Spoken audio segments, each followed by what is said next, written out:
नमस्कार साथियों, स्वागत करता हूं आपके अपने YouTube चैनल में। जैसा कि आप जानते हैं कि हमने एनटीए यूजीसी नेट हिंदी से संबंधित वीडियो श्रृंखला बनाना आरंभ कर दिया है और भारतीय काव्य शास्त्र एक टॉपिक है हमारे सिलेबस में और इसी से संबंधित हमारी दूसरी वीडियो आज आ रही है। साथियों देखिएगा अंत तक, वीडियो अच्छी लगे तो लाइक में शेयर भी जरूर करिएगा।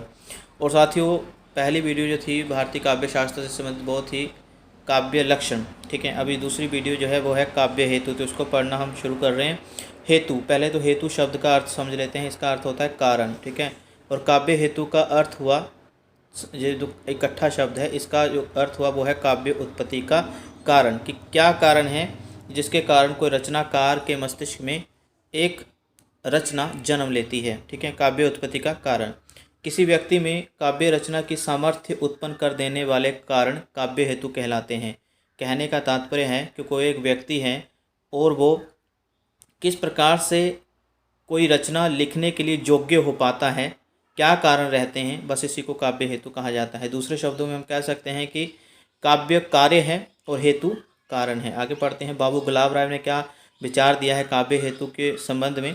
हेतु का अभिप्राय उन साधनों से है जो कवि की काव्य रचना में सहायक होते हैं, ठीक है साथियों, ये पढ़ लीजिएगा। आगे, भारतीय काव्य शास्त्र में काव्य हेतु पर पर्याप्त विचार किया गया है और 3 काव्य हेतु माने गए हैं। कौन कौन से? प्रतिभा, व्युत्पत्ति और अभ्यास। प्रतिभा मतलब टैलेंट, इसको इंग्लिश में कहा जाता है। माना गया है कि प्रतिभा सबसे इम्पोर्टेंट काव्य हेतु है, कारण है। इसी के कारण कोई रचनाकार लिख पाता है कोई कविता। ओके, आगे पढ़ते हैं साथियों। व्युत्पत्ति क्या है? व्युत्पत्ति है ज्ञान उपलब्धि के शास्त्रों का अध्ययन। मतलब जब तक हम कोई अन्य पुस्तकें नहीं पढ़ेंगे, वेदों से संबंधित हो चाहे कोई और कविताएं काव्य ग्रंथ नहीं पढ़ेंगे, तब तक हमें पता ही नहीं चलेगा कि हमने लिखना क्या है, ठीक है ना। तभी तो उत्पत्ति होगी ना किसी रचना की हमारे मस्तिष्क में। तो सबसे पहले तो एक अच्छा रचनाकार बनने से पहले एक अच्छा पाठक बनना बहुत ज़रूरी है, ठीक है। तो यही कि ज्ञान उपलब्धि होनी चाहिए, उसको ज्ञान होना चाहिए शास्त्रों का, यही कहने का तात्पर्य है यहाँ पर। और लोक व्यवहार, कि उसका समाज के साथ कैसा व्यवहार है, ठीक है। वो सामाजिक जीवन को किस प्रकार से समझता है, अगर प्रकृति को भी देख रहा है तो किस तरह से देख रहा है, ठीक है। ये सारी बातें होती हैं व्युत्पत्ति में। अगला है अभ्यास। अभ्यास भी बहुत बड़ी चीज़ है साथियों, इसके बिना कोई भी रचनाकार सफल रूप से एक अच्छा रचनाकार नहीं बन पाएगा। ओके, तो ये 3 हेतु स्वीकार किए गए। साथियों एक और हेतु स्वीकार किया जाता है, वो समाधि, ठीक है। एकाग्रता चाहिए साथियों, ठीक है।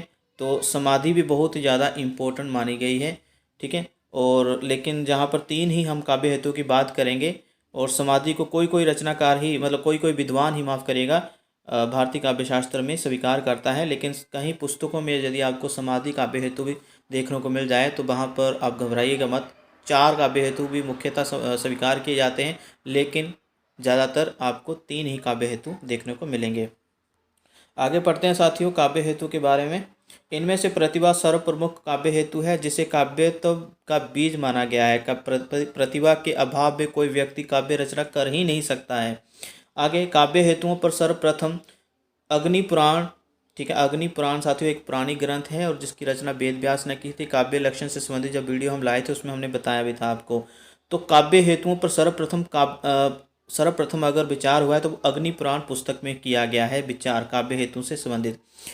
तो क्या विचार किया गया है इसमें कि प्रतिभा, ठीक है, वेद ज्ञान मतलब पुस्तकों का ज्ञान और लोक व्यवहार मतलब सामाजिक जीवन का व्यवहार का ज्ञान भी होना चाहिए, ठीक है। और तभी हम काव्य की रचना कर पाएंगे। ओके, क्या कहा जा रहा है इस पुस्तक में? प्रतिभा, वेद ज्ञान, लोक व्यवहार को काव्य हेतु के रूप में स्वीकार किया गया है। अभी साथ ही उक्ति पढ़ लेते हैं वेद व्यास की।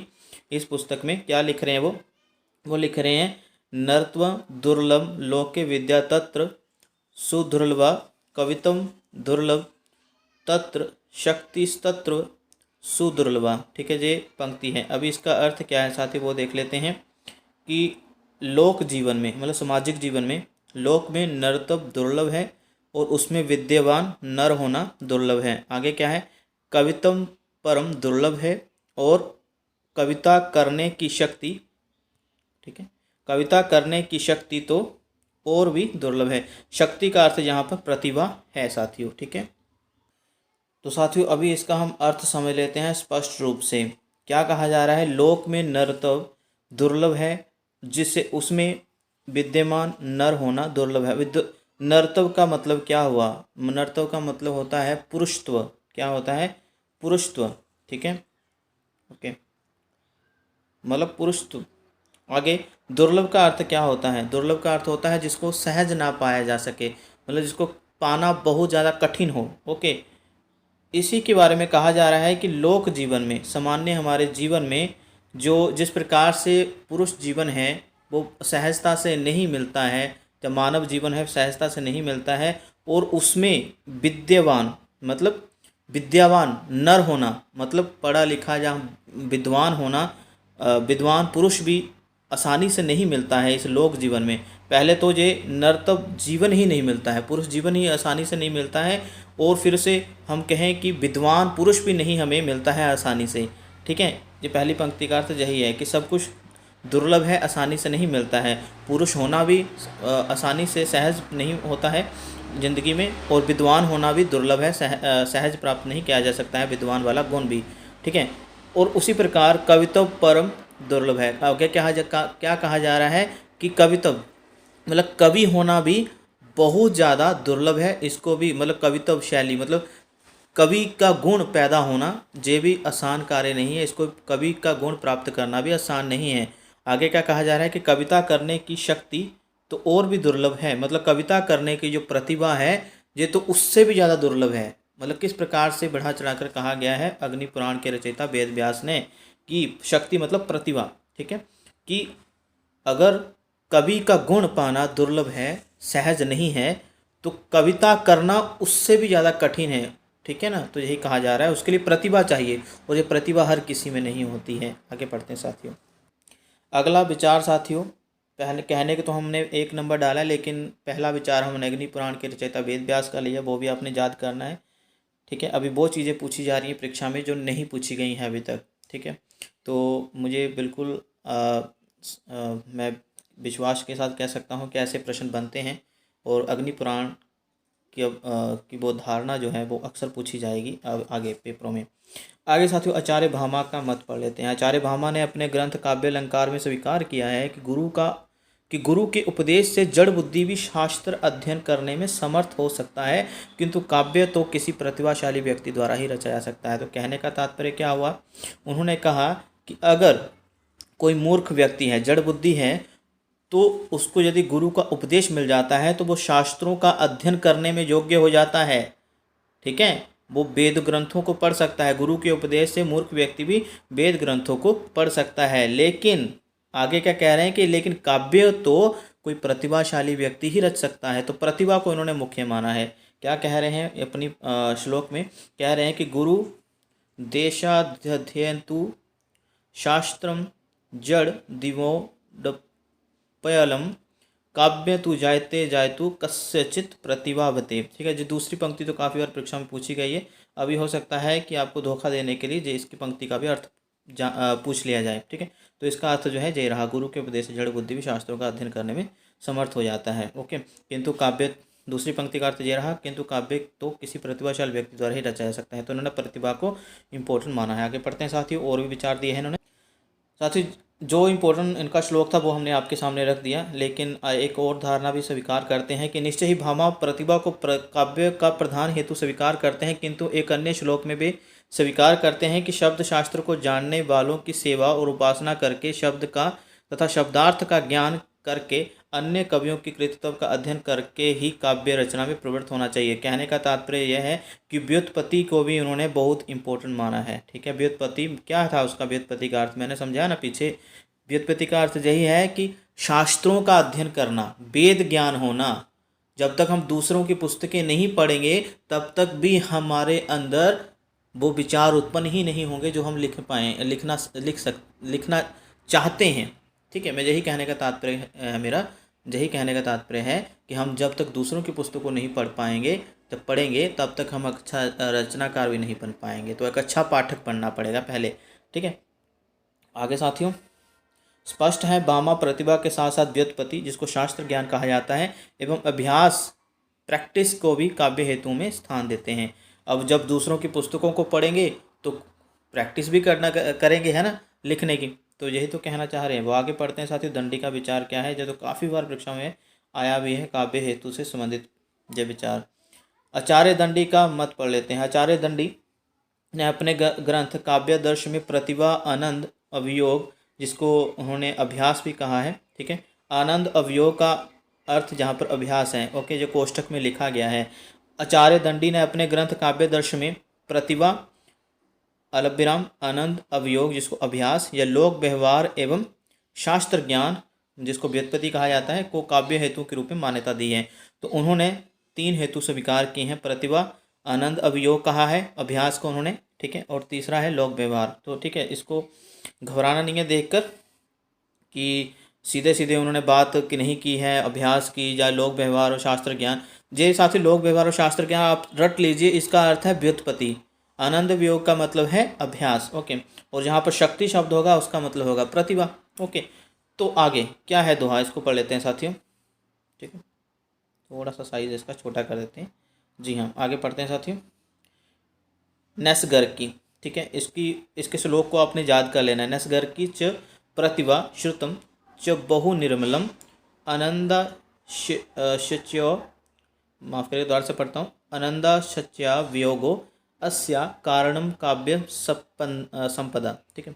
इसका क्या अर्थ हुआ, इसका अर्थ यही है कि नैसर्गिक प्रतिभा मतलब प्राकृतिक रूप से मिली हुई प्रतिभा, ठीक है। नैसर्गिक का मतलब प्राकृतिक या फिर स्वाभाविक भी हम कह सकते हैं, नेचुरल। नैसर्गिक प्रतिभा, निर्मल शास्त्र ज्ञान और बढ़ा चढ़ा अभ्यास काव्य संपत्ति में कारण होते हैं, ठीक है। इन्होंने प्रतिभा, निर्मल शास्त्र ज्ञान जिसको हम व्युत्पत्ति कहते हैं, ठीक है, और अभ्यास को स्वीकार किया है, ठीक है। नैसर्गिक प्रतिभा से उनका तात्पर्य जन्मजात प्रतिभा है जो ईश्वर प्रदत्त होती है। इस प्रतिभा को अर्जित नहीं किया जा सकता। उन्होंने अगर ये पूछ लिया जाए कि किस विद्वान के अनुसार नैसर्गिक प्रतिभा को स्वीकार किया गया है काव्य हेतु में, तो वो दंडी ने किया है। इनके अनुसार जो प्रतिभा है वो जन्मजात होती है, ठीक है। आगे, प्रतिभा के अभाव में निम्न कोटि की काव्य रचना निरंतर अभ्यास और शास्त्र ज्ञान से हो सकती है। तो यदि प्रतिभा यदि नहीं है तो अभ्यास और शास्त्र ज्ञान से भी निम्न कोटि की काव्य रचना कर सकते हैं, ज़्यादा श्रेष्ठ नहीं। इनका कहने का तात्पर्य यही। आगे पढ़ते हैं साथियों। वामन का विचार लेना भी बहुत ज़्यादा इम्पोर्टेंट है। वामन ये रीति संप्रदाय के प्रवर्तक हैं। तो आचार्य वामन ने अपने ग्रंथ काव्यालंकार सूत्रवृत्ति में प्रतिभा को जन्मजात गुण मानते हुए इसे प्रमुख काव्य हेतु स्वीकार किया है। दंडी के अतिरिक्त वामन ने भी प्रतिभा को जन्मजात गुण माना है, ठीक है। उनके ग्रंथ का नाम आपने साथ ही जरूर याद कर लेना है, पूछा जाता है। और काव्य हेतु संबंधी जो उनका श्लोक है वो याद कर लेना है। कवितवीजम प्रतिभा, ठीक है, कवितवीजम प्रतिभान, कवितवस्य वीजम, ये याद कर लीजिएगा, ज़्यादा टफ नहीं है, बिल्कुल आसान है। क्या कह रहे हैं, वे लोक व्यवहार, शास्त्र ज्ञान, शब्दकोश आदि की जानकारी को भी काव्य हेतु में स्थान देते हैं। लोक व्यवहार, शास्त्र ज्ञान, शब्दकोश, ये वही व्युत्पत्ति की बात हो रही है, ओके।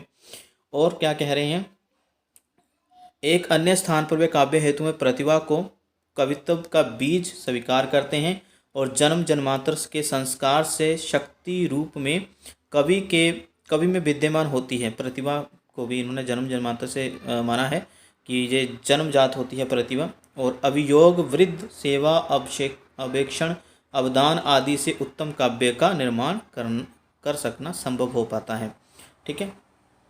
आगे पढ़ते हैं। आगे रुद्रट का विचार पढ़ लेते हैं साथियों। आचार्य रुद्रट का क्या मत है। आचार्य रुद्रट ने अपने ग्रंथ काव्यम अलंकार, इनके ग्रंथ का नाम भी काव्यम अलंकार है साथियों। इसमें इन्होंने प्रतिभा, व्युत्पत्ति, अभ्यास को काव्य हेतु स्वीकार किया है। प्रतिभा के 2 वेद मानते हैं, कौन कौन सा, सहजा और उत्पाद्या। कौन कौन सा साथियों, सहजा और उत्पाद्य, जो परीक्षा में पूछा जा सकता है। सहजा प्रतिभा कवि में जन्मजात होती है, ठीक है। सहजा और प्रतिभा के 2 वेद हैं साथियों, पहला कौन सा, सहजा, और दूसरा उत्पाद्या। सहजा जे कवि में, सहजा प्रतिभा जो है कवि में जन्मजात होती है, जन्म से ही, और यही काव्य निर्माण का मूल हेतु है। जबकि उत्पाद्या जो है दूसरा वेद है प्रतिभा का, और जो प्रतिभा लोक शास्त्र अभ्यास से उत्पन्न होती है। कहने का तात्पर्य है कि वेदों ग्रंथों को पढ़कर ही ठीक है, जो प्रतिभा उत्पन्न होती है हमारे अंदर अभ्यास करने से।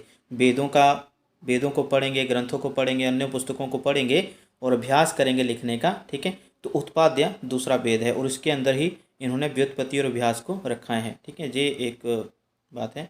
और जय सहजा प्रतिभा को संस्कारित करती है। ओके, ये थोड़े से विचार रुद्रट के। आगे साथियों मम्मट का विचार ले लेते हैं। आचार्य मम्मट का मत है, क्या है? आचार्य मम्मट ने अपने ग्रंथ काव्य प्रकाश में काव्य हेतुओं पर विचार किया है। काव्य प्रकाश उनके ग्रंथ का नाम है। तो इसमें जो श्लोक देखने को मिलता है वो है शक्ति निपुणता लोक शास्त्र काव्य द्वेक्षणात् काव्यज्ञ शिक्षाभ्यास इति हेतुस्तद्भव, ठीक है। तो क्या है इसका अर्थ कि काव्य के 3 हेतु स्वीकार किए उन्होंने। पहले क्या है? शक्ति, ठीक है। और शक्ति को मैंने पहले ही बताया कि इसका अर्थ होता है प्रतिभा। आगे है लोक शास्त्र काव्याद्वेक्षणात्, ठीक है। तो इन्होंने दूसरा जो काव्य हेतु स्वीकार किया वो है लोक शास्त्र का अवेक्षण तथा अभ्यास, ठीक है। तो हम कह सकते हैं कि लोक शास्त्र का अवेक्षण मतलब ग्रंथों का हम ग्रंथों का अध्ययन कह लें, ठीक है। तो इन्होंने भी व्युत्पत्ति को भी समर्थन दिया है कि काव्य हेतु ये भी हैं और अभ्यास को भी। तो 3 हेतु इन्होंने भी स्वीकार किए हैं। ओके, आगे पढ़ते हैं साथियों। जो आपने श्लोक याद कर लेना है, बहुत ही इंपॉर्टेंट है साथियों, ठीक है, परीक्षा में पूछा गया है। वे एक अन्य स्थान पर यह भी कहते हैं शक्ति कवित्व बीज रूपम, ठीक है। अर्थात शक्ति काव्य का बीज संस्कार है। इन्होंने भी शक्ति मतलब प्रतिभा को काव्य का बीज संस्कार माना है, मूल संस्कार माना है, जिसके अभाव में काव्य रचना संभव नहीं। जिसे अन्य आचार्य प्रतिभा कहते हैं उसी को मम्मट जो है शक्ति कहते हैं। आगे साथियों केशव मिश्र इन्होंने भी अपने विचार दिए हैं। क्या है? प्रतिभा कारम तस्य व्युत्पत्ति विभूषणम, अर्थात प्रतिभा काव्य का कारण है और व्युत्पत्ति उसे विभूषित करती है, मतलब श्रृंगारती है। ओके, तो व्युत्पत्ति का अर्थ मतलब अन्य ग्रंथों वेद ग्रंथों को अध्ययन करना, ठीक है, उनको पढ़ना, ज्ञान अर्जन करना। ये भी बहुत प्रतिभा तो है, लेकिन आपने ज्ञान ही नहीं अर्जन किया तो वो प्रतिभा भी किस काम की, बस यही। आगे पढ़ते हैं साथियों। हेमचंद्र, ठीक है, हेमचंद्र अपने पुस्तक में शब्द अनुशासन में क्या लिखते हैं वो पढ़ लेते हैं। हेमचंद्र शब्द अनुशासन इनकी पुस्तक का नाम है। ये तो बहुत इंपॉर्टेंट है साथियों। प्रतिभास्य हेतु प्रतिभा नवो नमेशालिनी प्रज्ञा, ठीक है, प्रज्ञा का मतलब प्रतिभा। तो अर्थात इस श्लोक का अर्थ क्या हुआ? प्रतिभा काव्य का हेतु है तथा नवो नमेशशालिनी प्रज्ञा को प्रतिभा कहते हैं, ठीक है। तो आगे साथियों राजशेखर ने भी प्रतिभा के बारे में अपने विचार दिए हैं। ओके, प्रतिभा व्युत्पत्ति मिश्र संभेते श्रेय इति, क्या है? प्रतिभा व्युत्पत्ति मिश्र संभेते श्रेय इति, अर्थात प्रतिभा और व्युत्पत्ति दोनों संभेत रूप में काव्य के श्रेयस्कार हेतु हैं, कारण हैं, ठीक है। और इन्होंने भी प्रतिभा और व्युत्पत्ति को समर्थन दिया है। साथियों जी आपने श्लोक जो है सभी के सभी याद कर लेने हैं प्रत्येक विद्वान के। ओके, और वे प्रतिभा 2 प्रकार की मानते हैं, जैसे कि रुद्रट ने मानी थी ना सहजा और उत्पाद्य, वैसे ही ये प्रतिभा के 2 भेद स्वीकार करते हैं। ये साथियों पूछा जाता है भेदों के बारे में, किसने क्या माना है, ठीक है, ये याद कर लेना। कार्यत्री और भावेत्री, ठीक है। कार्यत्री प्रतिभा जन्मजात होती है, जैसे कि रुद्र ने कहा कि सहजा जो प्रतिभा है वो जन्मजात होती है, उसी प्रकार से राजशेखर ने भी कहा कि कार्यत्री जो है वो जन्मजात होती है, ठीक है। इसका संबंध कवि से होता है। भावेत्री प्रतिभा का संबंध सहृदय पाठक आलोचक से होता है। ये बहुत इंपॉर्टेंट है साथ ही, मोस्ट इंपॉर्टेंट बात जो है जहाँ पर कर दी है, ठीक है। हालांकि रुद्रट ने अलग बोला था, वह हमने पीछे पढ़ा, ठीक है। भावेत्री के बारे में ये कह रहे हैं कि ये प्रतिभा जो है भावेत्री, जे इसका संबंध जो है सहृदय मतलब पाठक, ठीक है, हम पढ़ रहे हैं ना तो इससे संबंधित होती है ये, ठीक है। आगे पंडित जगन्नाथ जी के विचार भी हमें देखने को मिल जाते हैं। वो क्या कह रहे हैं? पंडित जगन्नाथ इन्होंने अपने ग्रंथ रस गंगाधर, इनके पुस्तक का नाम है, प्रतिभा को ही प्रमुख काव्य हेतु स्वीकार किया है इन्होंने। पंक्ति आप जरूर याद कर लीजिएगा इनका श्लोक, तस्य च कारणम कविगता केवलम प्रतिभा, तस्य च कारणम कविगता केवलम प्रतिभा, ठीक है। और उक्त विवेचन के आधार पर यह निष्कर्ष निकाला जा सकता है कि काव्य के 3 प्रमुख हेतु हैं, प्रतिभा, व्युत्पत्ति और अभ्यास। तो ये रहे साथियों कुछ महत्वपूर्ण श्लोक काव्य हेतु से संबंधित। और छोटा सा और टॉपिक है इसी से संबंधित। आचार्य मतलब भारतीय आचार्य जो हैं प्रतिभा का जो स्वरूप जहाँ स्पष्ट किया है उसमें उससे हम निम्न निष्कर्ष निकाल सकते हैं। क्या? प्रतिभा काव्य का मूल हेतु है। ठीक है, मूल हेतु स्वीकार किसको किया गया है? किस हेतु को? प्रतिभा को किया गया है। यह ईश्वर प्रदत्त शक्ति है। प्रतिभा नव नवो नमेशालिनी प्रज्ञा है। ठीक है, प्रतिभा के बल पर ही कवि अपूर्व शब्दों, अपूर्व भावों, अलंकारों, उक्ति विचित्र आदि का विधान करता है।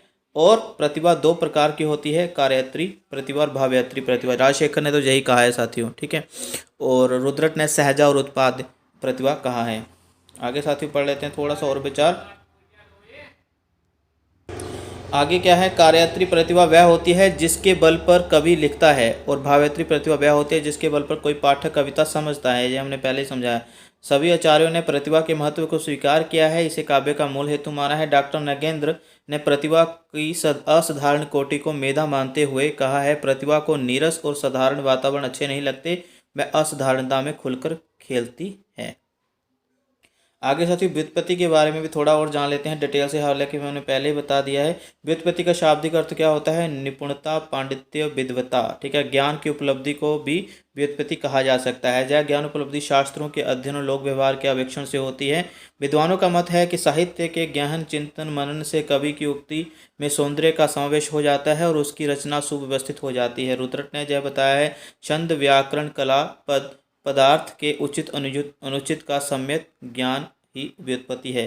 ठीक है साथियों, हालांकि जो श्लोक है इनका रुद्रट का, जो काफ़ी बार पूछा तो नहीं गया है, मतलब पूछा ही नहीं जाता है, लेकिन जो याद रखिएगा अगर श्लोक में ये बातें आ जाएं, छंद, व्याकरण, कला, पदार्थ, उचित अनुचित, ठीक है, ये बात जो है रुद्रट ने कही, जो मोस्ट इंपॉर्टेंट में रखा हूँ मैं। ठीक है, ये बात आपने मोस्ट इंपॉर्टेंट में रखनी है, बहुत ज़्यादा इंपॉर्टेंट है।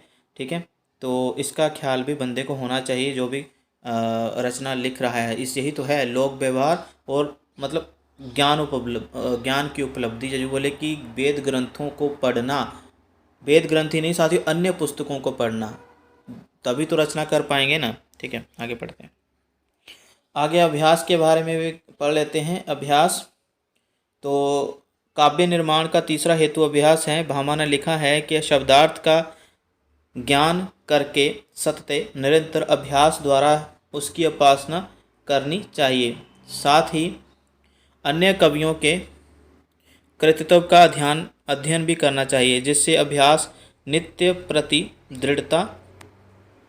दृढ़ होता जाए। ठीक है, अभ्यास से हम और ज़्यादा दृढ़ होते जाएंगे अपने आप में। ओके, आगे क्या लिखा जा रहा है? आचार्य बामन ने भी अभ्यास को महत्व देते हुए क्या कहा है? अभ्यास सोहि कर्मसु कौशल भावहिति। जो याद कर लीजिएगा साथी ये वाली पंक्ति। ठीक है, क्या कहा जा रहा है?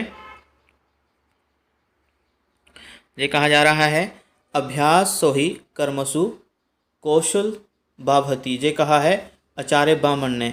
ठीक है, और अभ्यास के द्वारा ही कवि कर्म में कुशलता प्राप्त की जा सकती है। ठीक है, और आचार्य दंडी ने तो अभ्यास को ही काव्य का प्रमुख हेतु माना है। ठीक है, और वे तो जहाँ तक कहते हैं कि प्रतिभा और व्युत्पत्ति के अभाव में केवल अभ्यास ही काव्य रचना में कुशल हो सकता है।